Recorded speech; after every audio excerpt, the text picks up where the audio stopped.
اور ہم نے ہر ایک امت کے لیے قربانی کا طریق مقرر کر دیا ہے تاکہ جو مویشی چار پائے خدا نے ان کو دیے ہیں ان کے ذبح کرنے کے وقت ان پر خدا کا نام لیں۔ سو تمہارا معبود ایک ہی ہے، تو اسی کے فرما بردار ہو جاؤ اور عاجزی کرنے والوں کو خوشخبری سنا دو۔ یہ وہ لوگ ہیں کہ جب خدا کا نام لیا جاتا ہے تو ان کے دل ڈر جاتے ہیں، اور جب ان پر مصیبت پڑتی ہے تو صبر کرتے ہیں اور نماز آداب سے پڑھتے ہیں، اور جو مال ہم نے ان کو عطا فرمایا ہے اس میں سے نیک کاموں میں خرچ کرتے ہیں۔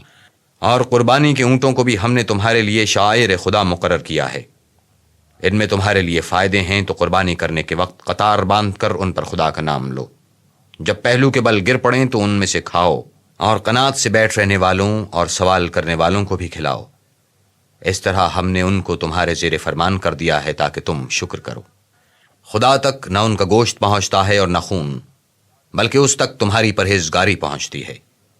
اسی طرح خدا نے ان کو تمہارا مسخر کر دیا ہے تاکہ اس بات کے بدلے کہ اس نے تم کو ہدایت بخشی ہے اسے بزرگی سے یاد کرو، اور اے پیغمبر نیکوکاروں کو خوشخبری سنا دو۔